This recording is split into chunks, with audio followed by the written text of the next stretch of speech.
புதுச்சேரியில் விஜயின் பொதுக்கூட்டத்தில் தாவேக்கவினரை அனுமதிப்பது தொடர்பான விவகாரத்தில் தாவேக்க பொதுச் செயலாளர் ஆனந்திடம் அனல் பறக்கும் வார்த்தைகளால் அலறவிட்டிருக்கிறார் ஐபிஎஸ் அதிகாரி இஷா சிங். சமூக வலைதளங்களில் ட்ரெண்ட் ஆகியுள்ள இவர் குறித்து விரிவாக பார்க்கலாம்.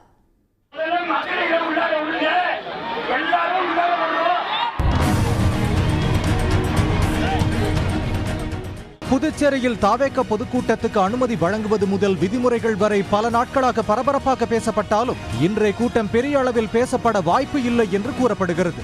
இதற்கு காரணம் தாவேக்க தலைவர் விஜய் வெறும் 11 நிமிடங்களில் புதுச்சேரி அரசுக்கு பாராட்டு, புதுச்சேரியின் தேவை என சில பட்டியல்களுடன் குறுஞ்செய்தியில் பேசி முடித்து விட்டார்.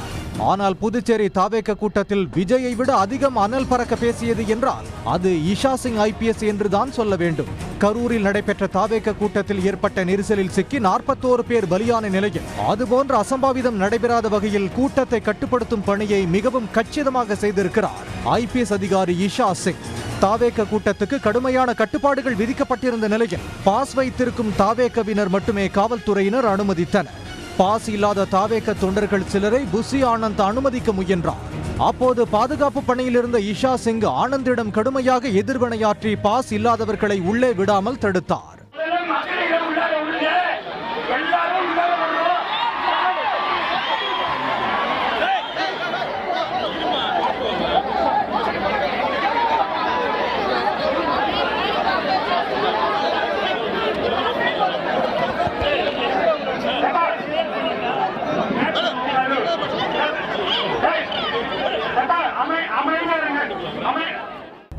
மைதானத்தில் சூழ்ந்திருந்த ஒரு பகுதியினரை உள்ளே அனுமதிக்குமாறு ஆனந்தும் சில மாவட்ட செயலாளர்களும் ஐபிஎஸ் அதிகாரி இஷா சிங்கிடம் கோரினர். அவர்களை உள்ளே அழைக்கவும் முயன்றனர்.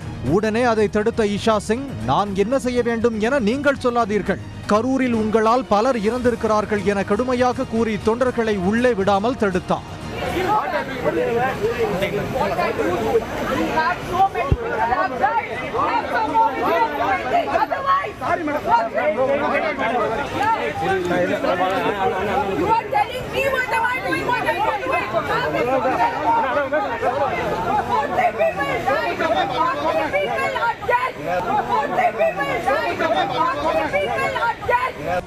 நூற்றுக்கணக்கான தொண்டர்கள் கூடிய நிலையில் விதிமுறைகளையும் கட்டுப்பாடுகளையும் சரியாக அமல்படுத்தி உறுதியாக நின்ற இஷா சிங்கை இணையத்தில் பலரும் பாராட்டி வருகின்றனர். மேலும் அவர் யார் என்ற தேடலும் அதிகரித்துள்ளது. புதுச்சேரியின் லஞ்ச ஒழிப்பு துறையில் எஸ்பியாக பணியாற்றி வந்த இஷா சிங் 2 மாதங்களுக்கு முன்புதான் எஸ்எஸ்பியாக பதவி உயர்வு பெற்றார். மகாராஷ்டிராவில் பிறந்த இஷா சிங்கின் தாத்தா, அப்பா இருவருமே ஐபிஎஸ் அதிகாரிகள். காவல்துறையில் சேர்வதற்கு முன்பு மும்பை உயர்நீதிமன்றத்தில் வழக்கறிஞராக பணியாற்றி வந்த இவர் சமூகத்தின் அடித்தட்டு மக்களுக்காக குரல் கொடுப்பவராக இருந்திருக்கிறார். இவர்தான் இன்றைக்கு கட்டுப்பாட்டை மீறி தாவேக்கவினர் சிலரை அனுமதிக்க முயன்ற போது கடுமையாக எதிர்வினையாற்றி அவர்களை தடுத்து நிறுத்தியிருக்கிறார்.